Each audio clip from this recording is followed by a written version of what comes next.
Quick shout out to the sponsor of this video, Boingvert. Boingvert is the best-selling jumping program for athletes in the world with over 500,000 users. On average, users have gained 10.3 inches on their jump, there's no weights necessary, and the program can be done right at home with 24/7 customer service. If you're interested, the link to the program will be both in the comment section and in the description, and be sure to use my promo code DOM2K for 20% off of your purchase. Alright, so this video is more or less a continuation from what we were doing yesterday, where we were talking about Westbrook. I kinda got into more of the playoffs, but anyways, they are playing Game 5 tonight, and the Thunder are potentially going home. Of course, everyone's got an opinion. Everyone always has an opinion on Westbrook, but I figured this is a good time to kick off a series I had been planning for a really long time anyways, where basically I look at clips from actual sports media outlets like Undisputed, the shows they do on ESPN, check out some of their talking points, and kind of react to them, more or less give my take on them, because I woke up this morning to a really insightful clip, at least I think it was really insightful, and it was a take by Chris Broussard talking about Russell Westbrook and his legacy and what this playoffs is doing to it or not doing to it, and I think he had some good points. You know, of course, on Twitter, you can't say anything without everyone telling you you had a terrible take, or at least for these sports media outlets anyways. Everything they say is like the devil to some people, but not gonna lie, some of it is really bad. But I actually agreed with some of what Chris Broussard was saying, especially because it was really kind of a new perspective. It gave me a way to look at Westbrook that I hadn't really thought about before. So the way this works is I'll play some of the clips and I'll talk about it. I'm not just gonna play the whole clip straight through, so let's go ahead and get into it. Because Russell Westbrook's legacy is not going to be about winning.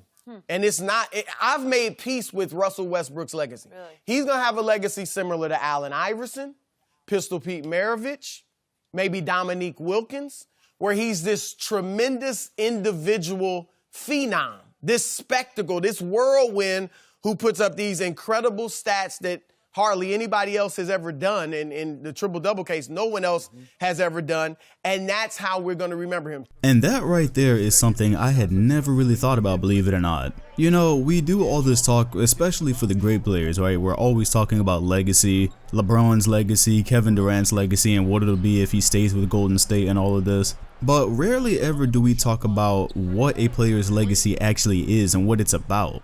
Normally we do it by the greatness of a player, and at least the way I've been looking at it is either a player has a legacy or he doesn't. Me and a friend were actually talking about this a couple months ago, where we were talking about what players actually qualify for having a legacy and what separates and all that. And Westbrook is one of those players now where he's averaged a triple-double for 3 straight seasons, and he's always been one of the top players, that we would assume he would be one of the guys with a legacy.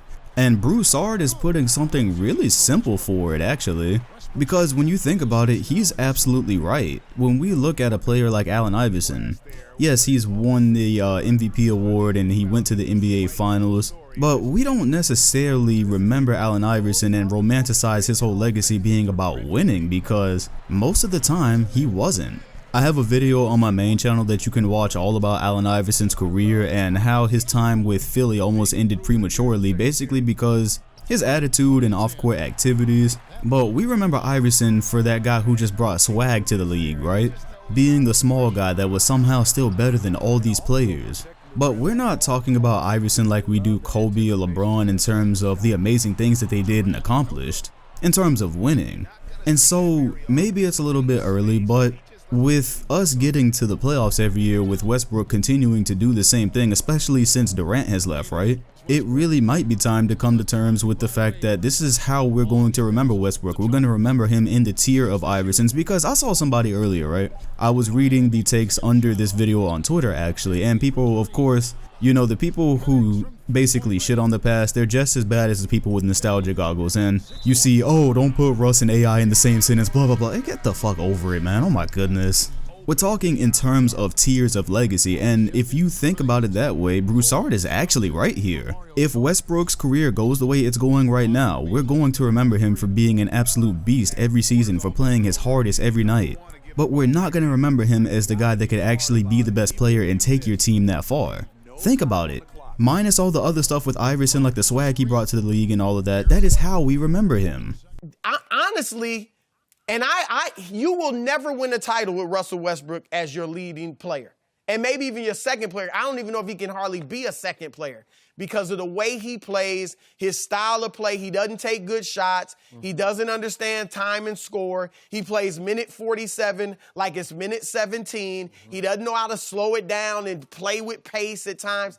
So this right here is something I'm pretty sure we've all come to terms with by now. It kind of seems that way, that this version of Russell Westbrook is not leading anybody to a championship. And that's why I was talking about it being so frustrating yesterday, because we know Westbrook has talent. Clearly he is versatile. And if you just look at him as a basketball player, the groundwork, the foundation is there for a championship point guard, but that's all it is. It's just the foundation.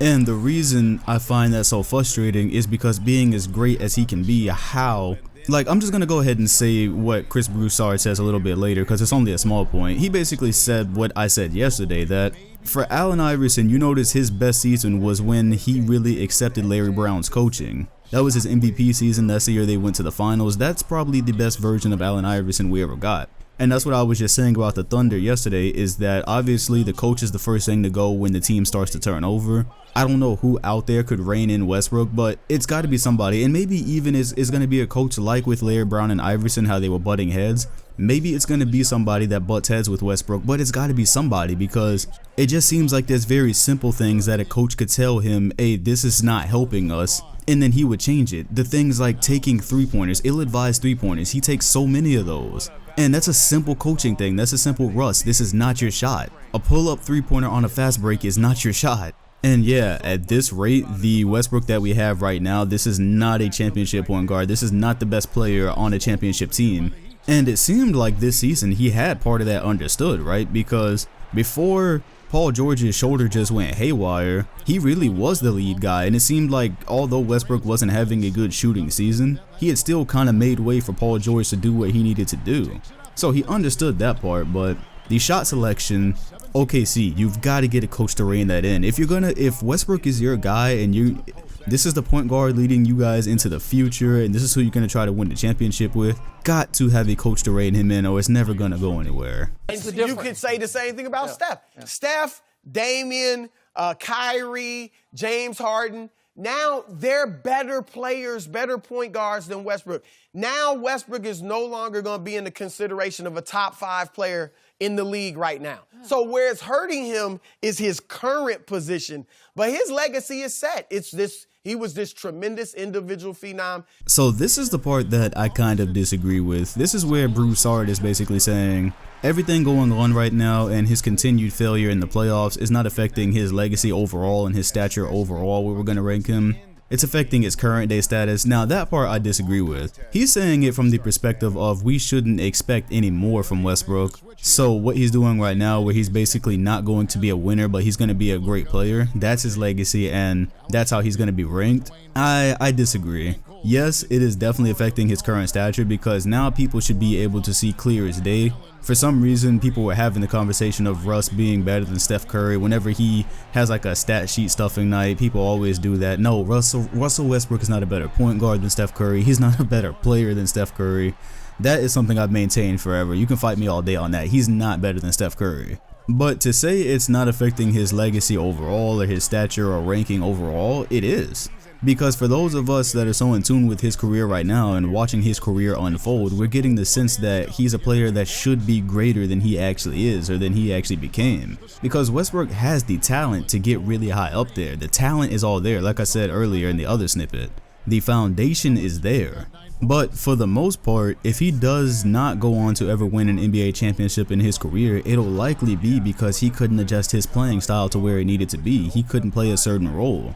That's a reflection of him as a player, and it should definitely be affecting his legacy and his overall ranking, sure. I mean, we can say all day, yes, we accept what his legacy is. It's gonna be an Iverson type where it's more about just what he did on a night-to-night basis rather than him actually being a winner. We can say that. But even look at Iverson, so because his career is done now, Iverson with a championship or two would be ranked higher than Iverson is right now. He would have a better legacy than he does. He would have a better argument to be certain places than he is right now. So I would not agree that we can just, because then we're just lowering the bar for Westbrook, right? He's a great player, but we're just going to lower the bar and say, yeah, he's just a good night-to-night guy. there's a reason we have to put the bar down there. So that part I disagree with. The thing is, for me, is that Russ is who we thought he was all along. And I made the analogy earlier, Chris, it's like the good-looking girl. You forget all the flaws. Nasty personality. She'll say anything. She'll do anything. But she looks good. I don't have nothing to say here, but Shannon Sharpe, he is a national treasure. And Kevin Durant tried to tell y'all, say, look, y'all can call me whatever. Kevin Durant would have rather taken the backlash and the criticism for joining a Golden State team than to stay there and try and figure out how can I win a title with this guy. This is less about the whole Westbrook thing, but this is actually something I wonder about, right? Because if you talk to KD, of course he's going to have his boys back because him and Westbrook, they got cool again or whatever. KD is never going to openly admit that he left OKC because he couldn't figure it out with Westbrook. As a matter of fact, I think back when he had that decision or whatever, didn't it come out that Westbrook was one of the only things that he actually liked about OKC? Of course, he was the other superstar there, so there's that. But you do have to wonder, because KD is never going to tell us. This kind of stuff doesn't get out there. That's in-house stuff. But you have to wonder if he personally gave up on Westbrook. Because when you look what he left for, yeah, there's the Golden State team as a whole, but he left for the complete opposite in Steph Curry. Like, he left inefficiency and terrible shot selection for terrible shot selection that's not terrible because Curry can actually make the shots that he takes, and efficiency. I don't know, we're never gonna know, but it is interesting just when you think of it from the fact that Westbrook is the point guard, he has the ball in his hands most times, then KD needs the ball too, and to open your game up, it's kind of hard to play with a guy who doesn't understand the point guard role all the way. Yeah, it's just food for thought. So anyways, that's all I really wanted to react to out of this video.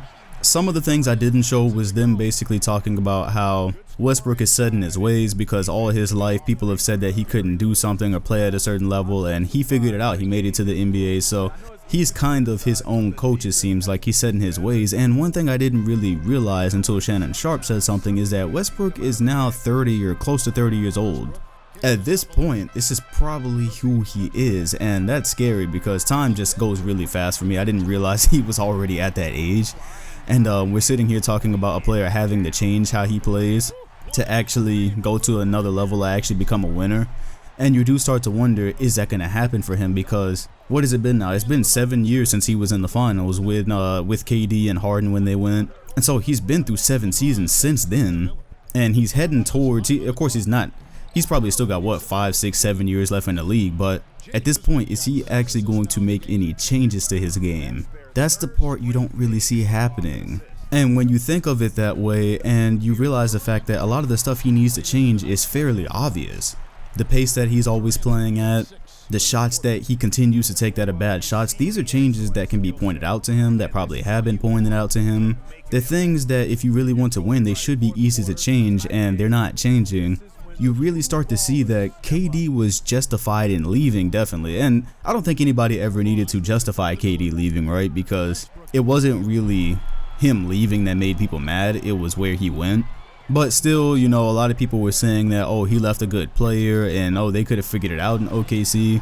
I think one thing is becoming clear now that we're in 2019 and the Thunder are possibly about to go out again in a very, very disappointing way. One thing is clear is that KD probably would not have figured it out with Westbrook, playing with Westbrook on his OKC team.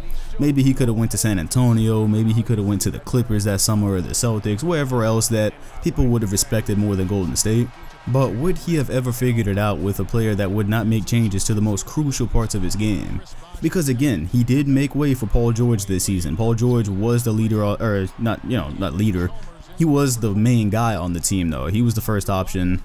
Russ was taking a bit of a back seat, but some of the habits that really hold him back, they're still there. They were still there. They are still there, as we can see. So now things are interesting because after this playoff season, now the Westbrook slander is always there. He's kind of always operating under a spotlight, but now the things that people have been saying, it's just going to be really interesting to pay attention to his career moving forward. Because now when he does stuff that's amazing during the regular season, people are always going to be able to say, yep, this is cool. This is what he does. But you know what's coming in the playoffs. I mean, think about it. Not even getting out of the first round without Kevin Durant. I could understand you're in the Western Conference and the Warriors, of course, are a juggernaut. So I could understand if you don't wind up winning anything. But not even being able to get out of the first round against teams that you should be able to beat. And, you know, of course, the Westbrook stands always come left field and say, oh, why are we only talking about Westbrook? Look who else isn't performing on the team. Look, you know the one thing that always happened with LeBron, because again, I experienced the majority of his career. The thing that always happened with him is regardless of the team he was on, if he lost, most of the times, and I say most of the times, you could always say LeBron did his part. And that's why there's always that's why fans are always so gridlocked when discussing his legacy, because you can look in a series, say against the Celtics, and maybe he played bad at a crucial time, but most of the series he was the only one doing anything out there, anything significant. So in all these series, you could always say his legacy was always kind of protected, because you could always say, look what he did. Look what he was doing most of the time. And in a series like this, again, I disagree with Chris Broussard. This is a hit to Westbrook's legacy, because regardless of how you see him, this is a great player. This is a historical player, and it's not just his team losing. Like how LeBron's teams were always losing before he went to Miami. This is not just Westbrook's team losing. He's contributing to that in a major way. And he's being outplayed by a guy that most people thought he was better than. So we'll see. Maybe he's going to hit a magic button tonight. Maybe a 3-1 comeback is in store. There's nothing that suggests that, but he could do a lot of good things for himself right now and dig them out of a hole, or dig himself out of a hole at least. But from where we're sitting right now, the Westbrook legacy is a very, very interesting story. Anyways, let me know what you think down below. Let me know what you think about what Chris Broussard was saying. Does any of this actually impact Westbrook's legacy, or do you think that just because we understand who he is that it doesn't? Because that's basically what Broussard was saying. So let me know what you think about that. Hit the like button, comment, and sub if you enjoyed, and hit the bell next to my name if you want notifications on future videos. Thanks for watching, and I'll see you all in the next one.